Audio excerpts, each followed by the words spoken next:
함께 읽은 누가복음 5장 15절부터 16절까지의 말씀을 중심으로 텅 빈 충만이라고 하는 제목으로 함께 은혜를 나누도록 하겠습니다. 자신을 온전히 부인하고 완전히 내려놓았기 때문에 아무것도 남지 않고 텅 빈 상태가 될 것 같았는데 오히려 이때 비로소 더할 나위 없는 충만을 경험하게 된다는 의미입니다. 역설입니다. 실제로 온전한 신앙생활은 이런 역설들로 채워져 있다고 할 수 있습니다. 그는 조선 후기 신학자였습니다. 여러 가지 잡설과 소설 등을 가리지 않고 닥치는 대로 읽었습니다. 그렇지만 아무것도 이룰 수 없었습니다. 나이가 들어서야 비로소 현인들의 글을 접할 수 있었습니다. 그렇지만 읽은 내용을 곧 잊어버리기 일쑤였습니다.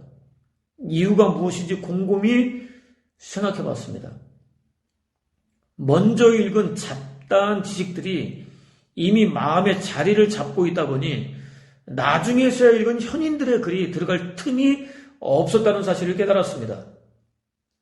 두 곡은 용량이 이미 정해져 있는데 먼저 먼지와 흙으로 채우게 된다면 정작 소중한 곡식은 담을 수 없다라고 말했습니다. 용량이 정해진 그릇에 소중한 곡식을 채우기 위해서는 먼저 속을 완전히 비워내야 한다고 말했습니다. 종교개혁자인 그는 빈손같이 자신을 비워내라. 하나님의 자비와 긍휼만 의지하고 온전히 맡기라 라고 외쳤습니다. 자신을 비워낸 자리에 하나님으로 채우라고 외쳤습니다. 예수의 소문이 더욱 퍼짐에 수많은 무리가 말씀도 듣고 자기 병도 고침을 받고자 하여 모여오되 예수는 물러가서 한적한 곳에서 기도하시니라 라는 증거에 따르면 예수 그리스도에 대한 소문은 하루가 다르게 널리 퍼졌습니다. 예수 그리스도의 인기는 그야말로 하늘을 찌를 듯 했습니다. 무수히 많은 사람들이 예수 그리스도를 만나기 위해서 몰려 나왔습니다. 가르침도 듣고 가지고 있던 문제들도 해결받기 위해서였습니다. 몰려 나온 사람들을 대상으로 강연을 한다든지 강연 동영상을 인터넷에 올려 돈을 벌 수도 있는 상황이라고 할 수 있었습니다. 요즘 흔히들 하는 생각입니다. 예수 그리스도의 반응은 달랐습니다. 오히려 당신을 필요로 해서 몰려나온 사람들을 뒤로 한 채 한적한 곳으로 피하셨습니다. 기도하셨습니다. 당신을 철저히 비워내셨습니다.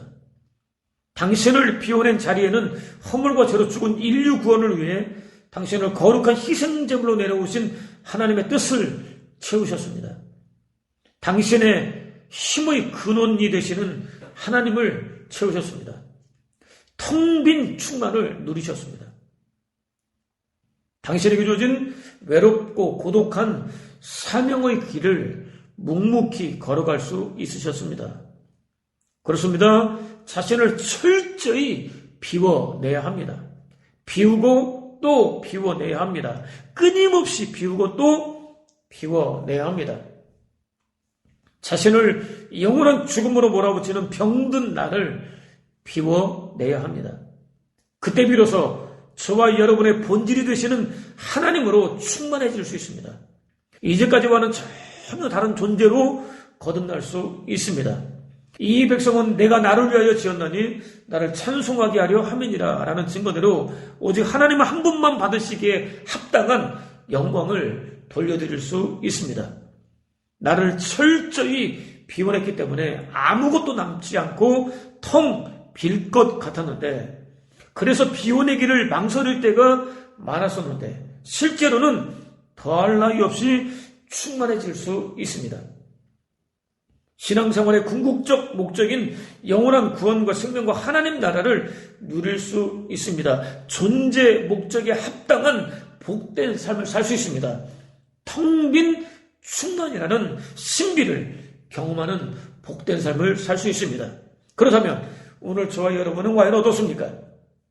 고해 같은 인생을 살아가는 동안 만났던 수많은 종류의 사람들과 환경들과 조건들 때문에 병들고 왜곡되어 버린 반드시 누려야 할 실제 곧 구원과 생명과 하나님 나라보다는 당장 필요해 보이는 그림자, 곧 세상 것들만 추구하고 있는 자신을 철저히 비워내고 있습니까? 텅 빌 것 같은데 오히려 충만한 삶을 살고 있습니까? 예수 그리스도 안에서 하나님의 자녀로 거듭난 그리스도인이라고 한다면 반드시 누려야 할 은혜를 누리고 있습니까? 쉬지 않고 외치지 않았는데, 설득하려고 무던히 애를 써보지도 않았는데, 영혼의 갈급함을 해결하지 못한 채 힘든 오늘을 살아가고 있는 사람들 마음에 거부하기 어려운 묵직한 울림과 함께 도전을 던져주고 또 영원한 구원과 생명과 하나님 나라로 이끌어주는 복된 삶을 살고 있습니까? 그는 이름만 대면 다 알 수 있을 정도로 유명한 목사입니다. 하나님께 계시를 받았다. 내가 이 시대의 선지자다. 하나님께 쓰임받는 사람이다 라고 주장했다고 합니다. 기름 부음이 나에게 임하였다라고 주장했다고 합니다. 자신이 성령의 본체라고 주장했다고 합니다. 저와 여러분이라면 감히 꿈도 꿀 수 없는, 아니 상상조차 할 수 없는 주장을 펼쳤다고 합니다. 정치 운동을 한다고 주장했다고 합니다. 모세 오경만 성경이고 나머지는 해설서라고 주장했다고 합니다. 성경이 기록된 후 2000년 동안 닫혔다가 자신에게 열렸다고 주장했다고 합니다. 한국은 10년 동안 자기를 중심으로 돌아간다. 100년 후에는 자신의 말만 남는다라고 주장했다고 합니다. 자신은 이 시대의 선지자이며 메시아 왕국의 왕이다라고 주장했다고 합니다. 이 외에 입에 담지 못할 부적절한 발언까지도 서슴지 않았다고 합니다. 심지어 하나님 까불면 죽어라는 망언까지 쏟아놓았다고 합니다. 이에 그가 속한 교단총회는 제기된 문제들을 8가지로 간추렸습니다. 각 항목에 대한 소명을 요구했습니다. 그가 보내온 답변을 바탕으로 이단으로 규정할 만한 사상이나 가르침은 없다고 결론 지었습니다. 다만 목회자로서 적합하지 않은 또 정제되지 않은 언어의 실수가 자주 나타나는 것에 대해서는 엄중하게 지적했습니다. 일반인들이 교회와 목회자에 대하여 가지고 있는 기대에 합당한 방향으로 행동해 주기를 촉구했습니다. 성도들에게는 그가 주관하는 집회에 가급적 참석하지 않기를 바란다고 권면했습니다. 하고 싶은 말은 정말로 많지만 교단의 결론을 받아들일 수밖에 없는 현실이 대단히 안타깝습니다. 씁쓸합니다. 지난 16일 그가 주도하는 정당이 당사를 열고 업무를 시작하는 개소식이 열렸습니다. 이름만 대면 누구나 다 알 수 있는 다른 목사가 참석했습니다. 주사파가 들끓고 공산주의로 빨갛게 물들어가는 이때 XXX당이 이들을 타파하고 뿌리 뽑는 사명을 받는 것에 감사드린다. 십자가 복음을 들고 나가 공산주의 주사파를 잡고 복음 통일 이루는 위대한 역사를 이루자라고 말했습니다. 하나님께서 이를 이루기 위해서 그를 선봉장으로 세웠다고 말했습니다. 지키고 함께 하셔서 주님의 귀한 뜻을 이루게 하실 줄 믿는다는 축사까지도 아끼지 않았습니다. 그를 지지하는 인터넷 채널 운영자는 한껏 고무되었습니다. 즉시 목사의 발언이 담긴 동영상을 올렸습니다. 목사가 그를 지지하고 함께 한다는 의미의 그럴듯한 제목까지 달아놓았습니다. 동시에 목사의 발언은 논란에 휩싸였습니다. 이에 목사는 다른 모임을 통해서 그가 주도하는 당사가 자신의 교회가 소유한 빌딩 안에 있다. 기도해달라고 해서 갔었다. 어떤 행사가 진행되는지 전혀 모르고 갔다가 자기 의사와는 달리 떠밀려서 이야기하게 되었다라고 해명했습니다. 계속해서 하지 않아도 될, 아니 설득력이 전혀 없는 억지 해명을 구구절절 늘어놓았습니다. 결국 자신의 방문과 발언이 즉흥적이지 않았다는 사실을 이실직고하고 말았습니다. 특히 목사는 유럽 국가들이 풍요로움 가운데 기독교가 쇠퇴하여 몰락하고 이슬람에 점령당하고 있는 것은 인간 본연의 영적인 갈급함을 채워주지 못해서라고 진단했습니다. 개인적으로는 마음의 공허감을 채우기 위해 종교의 본질을 회복하는 영적 체험을 강화하고, 사회적으로는 계층이 나뉘는 환경에서 소외계층을 품어주며 구조적인 불평등을 해소해야 한다는 대안까지 제시했습니다. 가진 사람은 더 많이 내놓아서 없는 사람을 품어야 하고, 없는 사람은 가진 사람의 혜택을 받으며 서로 공존해야 한다라고 주장했습니다. 박수쳐야 마땅한 주장입니다. 문제는 공허하게 들린다는 사실입니다. 당장 어려운 위기 상황을 벗어나기 위해서 어쩔 수 없이 내놓은 면피성 발언이라는 느낌을 지울 수 없기 때문입니다. 누군가 한국 교회는 자기 중심적인 동시에 자신이 주인인 왕국을 꿈꾸고 또 지극히 정치적이기까지 한 목사들이 망치고 있다고 주장했습니다. 예수 속에서 활동하시던 당시의 바리새인, 사두개인, 율법사, 장로, 제사장 등이 그랬습니다. 그들은 열심히 유대교를 전했습니다. 개종자를 얻기 위해서 최선을 다했습니다. 그러다 하나라도 얻게 되면 천국으로 인도하기는커녕 천국 문을 닫았습니다. 자신들도 들어가지 않고 들어가려고 하는 이들도 들어가지 못하도록 막아섰습니다. 자신들의 주장, 자신들의 사상, 자신들의 이해 등이 얽혀있는 곧 파당적인 종교를 추구하게 만들었습니다. 지옥 자식을 만들어버렸습니다. 그들은 바로 그 열심을 통해서 허물과 죄로 죽은 인류 구원을 위해서 유일한 메시아로 오신 예수 그리스도를 십자가에 못 박았습니다. 하나님의 교회를 핍박했습니다. 스데반을 돌로 쳐 죽였습니다. 요즘 곳곳에 통일교의 가정교회가 세워지고 있습니다. 그동안 숨을 죽이고 있었던 신천지는 대단히 조직적으로 활동하고 있습니다. 노골적으로 교주를 전하고 있습니다. 이단보다 훨씬 더 큰 문제가 있습니다. 정통이라고 자부하는 교회입니다. 대단히 이기적입니다. 예수 그리스도를 찾아보기 어렵습니다. 목사들은 자신의 탐욕을 채우기 위해서 교회를 이용하고 있습니다. 아니, 성도들의 주머니를 쥐어짜고 있습니다. 설교하는 내용과는 전혀 다른 대단히 위선적인 삶을 살고 있습니다. 그러면서도 자신이 얼마나 잘못 살고 있는지에 대해서는 전혀 깨닫지 못합니다. 정말로 조심스럽게 가르쳐주면 인정하기는커녕 오히려 정색하며 부인합니다. 분노를 드러내기까지 합니다. 수시로 반복되는 그런 모습을 지겹게 봐야 하는 성도들은 갈등합니다. 상담을 받아보기도 하지만 목사가 근본적으로 변하지 않는 한 뾰족한 해결 방법을 찾기는 어렵습니다. 더 이상 참을 수 없다고 판단되는 순간 지체 없이 교회를 떠납니다. 그동안 무거운 짐같이 여겨졌던 믿음을 내려놓습니다. 아니, 믿음을 내려놓고 싶어도 내려놓을 수 없는 가난한 성도로 전락합니다. 목사는 자신 때문에 소중하게 여기는 교회를 떠날 수밖에 없었던 그들이 믿음 없다고 정죄합니다. 아무렇게나 방치합니다. 교회를 떠난 성도들은 이단의 달콤한 유혹에 무방비 상태로 노출됩니다. 발을 뺄 수 없을 정도로 깊숙이 빠지는 경우도 허다합니다. 타락한 목사가 여전히 강력한 영향력을 행사하고 있는 교회를 무너뜨리기 위한 사단의 도구로 전락하는 경우도 비일비재합니다. 실제로 교회와 목사의 만행을 지적하며 당장 빠져나오라고 성도들을 유혹합니다. 누구 책임일까요? 예수 그리스도께서는 천국문을 닫을 뿐 아니라 개종한 사람들을 지옥 자식으로 만들어버린 타락한 종교 지도자들을 저주하셨습니다. 그들은 또 하나님과 백성들을 기만했습니다. 하나님, 성소, 지성소, 제단 등을 근거로 한 맹세는 지키지 않아도 된다고 가르쳤습니다. 금, 곧 제물로 맹세하면 반드시 지켜야 한다고 가르쳤습니다. 성경과는 반대로 가르쳤습니다. 어떻게 해서든지 많이 맹세할 수 있도록 적극적으로 독려했습니다. 은밀하게 숨겨져 있는 목적이 있었습니다. 주머니를 채우기 위해서였습니다. 탐욕을 채우기 위해서였습니다. 오늘 역시 다르지 않습니다. 분명히 말씀드립니다. 부탁드립니다. 제발 목사의 감언이설에 놀아나지 마십시오. 마음에 자발적으로 우러나는 감동이 없을 때는 돈 좀 내놓지 마십시오.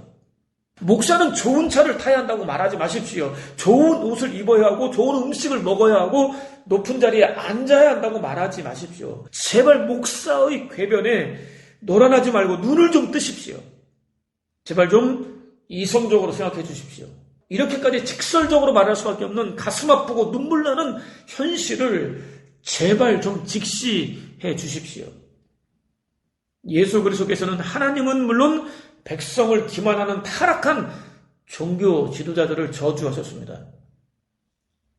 그들은 또 덜 중요한 의무는 강조하는 한편 더 중요한 의무는 외면했습니다. 덜 중요한 의무는 박하와 회양과 근체 등 유대인이 쉽게 얻을 수 있는 농작물 곧 재물을 드리는 일이었습니다.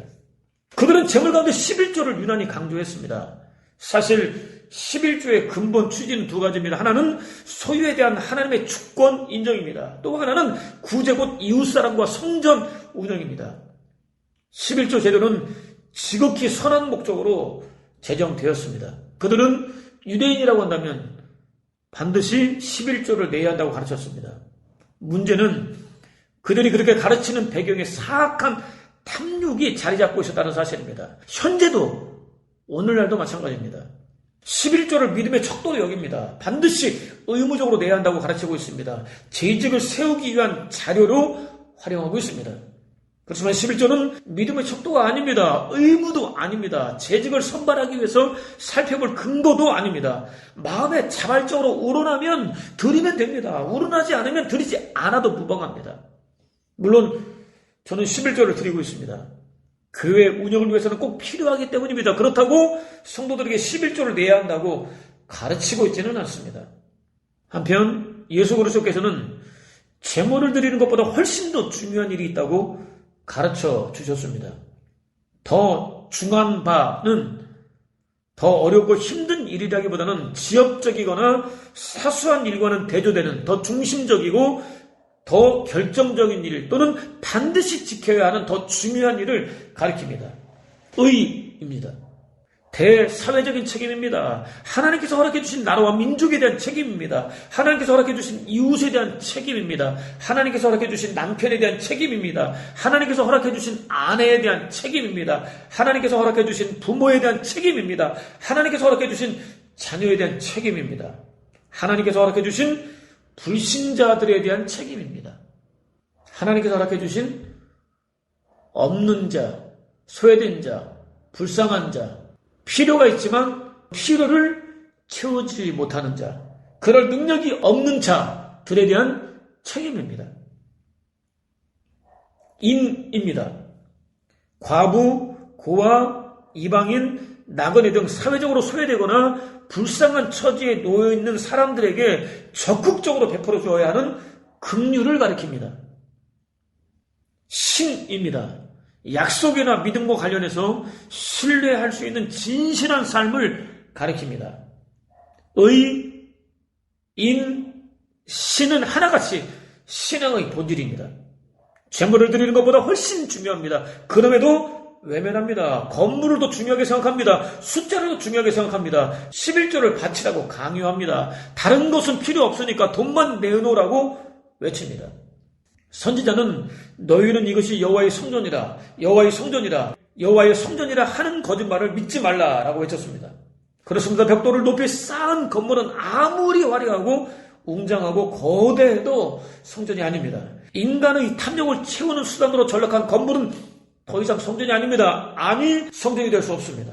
예배하는 공간, 곧 장소 정도에 불과합니다. 진짜 성전은 예수 그리스도를 유일한 왕과 주인으로 모신 저와 여러분입니다. 예수 그리스도의 거룩한 인격과 성품과 속성을 채우기 위해서 자신을 철저히 비우고 또 비우기 위해서 몸부림치는 저와 여러분입니다. 이것을 모르면 타의 추종을 불허할 만큼 열심히 신앙생활하다가 자신의 공로를 하늘 높이 쌓다가 지옥으로 떨어질 수밖에 없습니다.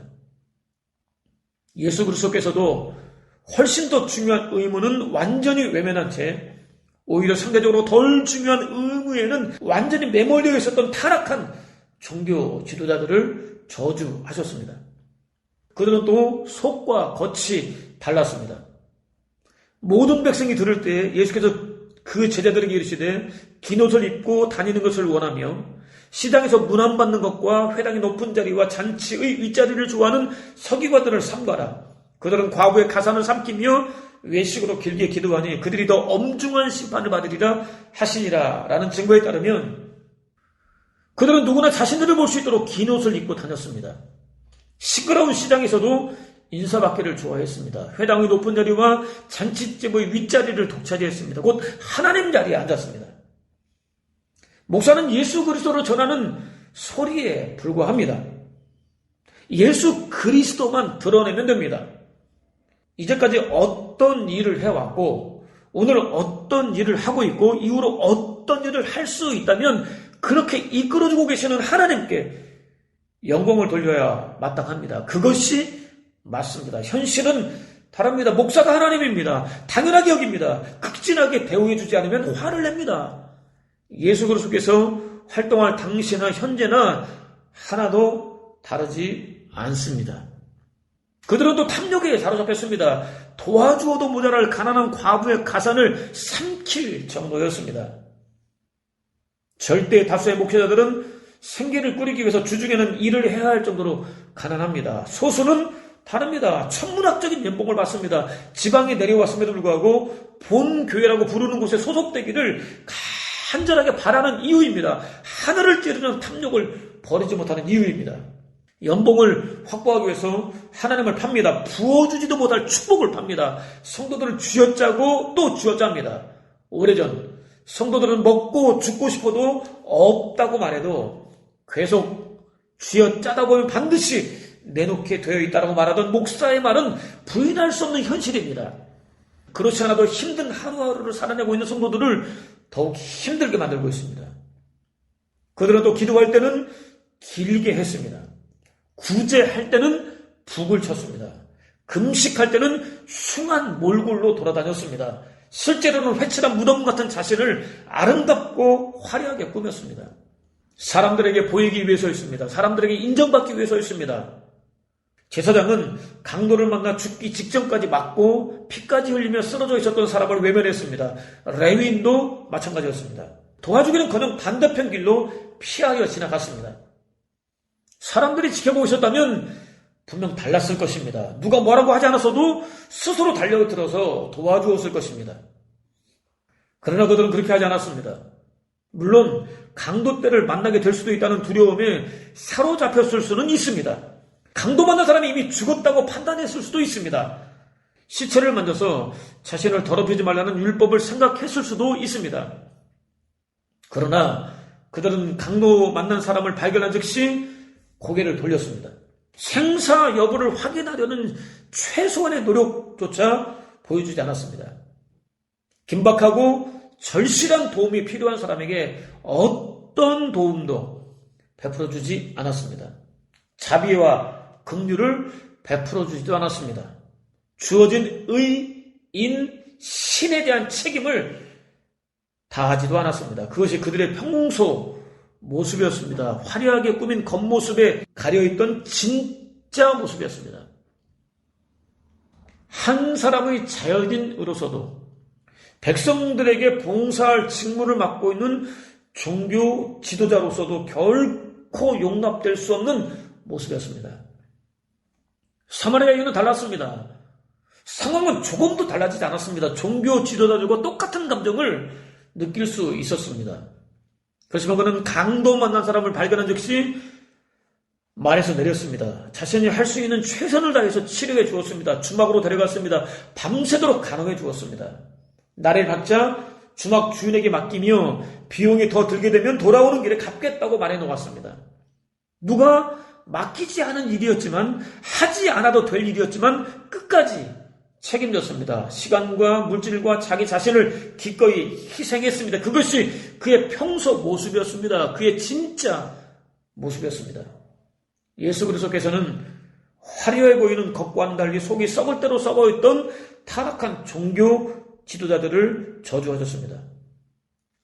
안타깝게도 그들은 패역했습니다. 더러웠습니다. 포악했습니다. 여호와의 명령을 듣지 않았습니다. 교훈을 받지 않았습니다. 여호와를 의뢰하지 않았습니다. 여호와께 나아가지 않았습니다. 성민으로 자처하면서도 여호와가 아니라 자신의 뜻대로 살았습니다. 지도자들은 모든 것을 잔인하게 먹어버리는 일이 같았습니다. 앞장서서 백성들을 압제했습니다. 그렇지 않아도 가난한 백성들의 채무를 인정사정 보지 않고 무지막지하게 약탈했습니다. 자신들에게 유리한 판결을 내렸습니다. 돈이 있으면 의인이었습니다. 돈이 없으면 죄인이었습니다. 권력이 있으면 의인이었습니다. 권력이 없으면 죄인이었습니다. 돈만 있으면 귀신까지도 마음대로 부릴 수 있는 타락한 세상을 만들었습니다. 선지자들은 하나님의 말씀을 대언하지 않았습니다. 공평과 정의를 드러내지 않았습니다. 방탕했습니다. 입에는 아예 거짓말을 달고 살았습니다. 제사장들은 하나님의 성소를 더럽혔습니다. 더러운 짓거리를 하고도 양심에 조금도 가책을 받지 않았습니다. 수치를 느끼지도 않았습니다. 부끄러워하지 않았습니다. 뻔뻔했습니다. 무인이었습니다. 그들에게 거룩한 삶을 요구하는 것은 불가능한 일이었습니다.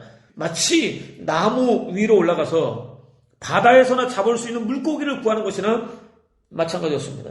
오늘 우리의 현실은 과연 어떨까요? 과연 다를까요? 아닙니다. 하나님을 노골적으로 대적하는 사단이 교회 안에 있습니다. 스스로 하나님의 종이라고 자부하는 사람들이 그 역할을 자처하고 있습니다. 더하면 더했지 결코 모자라지 않습니다. 이러다가는 기독교 전체가 아예 송두리째 망할 수밖에 없다는 불안감이 거대한 파도 쓰나미처럼 밀려들 정도입니다. 정신 바짝 차려야 합니다. 지난 5월 10일 세계 180개국에서 동시에 출시된 한 인공지능에게 교회 세습 문제에 대해서 물었습니다. 인공지능은 교회 세습은 불공정성, 탐욕과 사익의 추구, 교회 분열, 교회 위상 실추 등의 문제를 가지고 있다고 대답했습니다. 다시 한 유명 교회의 세습은 잘못된 것이 아니냐고 물었습니다. 인공지능은 단호하게 분명 잘못된 일이라고 대답했습니다. 잘못된 일이라고 판단한 이유가 무엇인지에 대해서는 자세한 설명까지 덧붙여 주었습니다. 이렇게 인공지능조차도 교회가 잘못되어 가고 있는 이유가 무엇인지 정확하게 파악하고 있습니다. 한 걸음 더 나아가서 교회에 대한 기대와 신뢰가 끝을 보는 채 추락하고 있다는 우려까지 드러내고 있습니다. 사람이 아니라 인공지능이 교회를 살아있어야 하지만 끝없이 추락하고 있는, 죽어가고 있는 교회를 걱정하고 있습니다. 그는 사람들의 재물과 색을 버리지 못하는 것은 마치 칼날에 묻은 꿀을 탐하는 것과 같다. 한 번 입에 댈 것도 못 대는데 그것을 핥으려다가 혀를 상한다라고 말했습니다. 오늘 우리의 교회가 이렇게 어리석은 짓을 부끄러운 줄도 잊은 채 저지르고 있습니다. 그는 또 자신을 위해서 하려고 하는 온갖 종교적인 태도는 돌을 얹고 물에 뜨려는 것과 같다라고 말했습니다. 돌을 얹고 물에 뜨려는 짓은 누구도 하지 않습니다. 도무지 불가능한 일입니다. 우리의 교회가 불가능한 그 어리석은 짓을 시도하고 있습니다. 종교적인 행위를 하는 궁극적인 목적은 하나님이 아니라 자신입니다.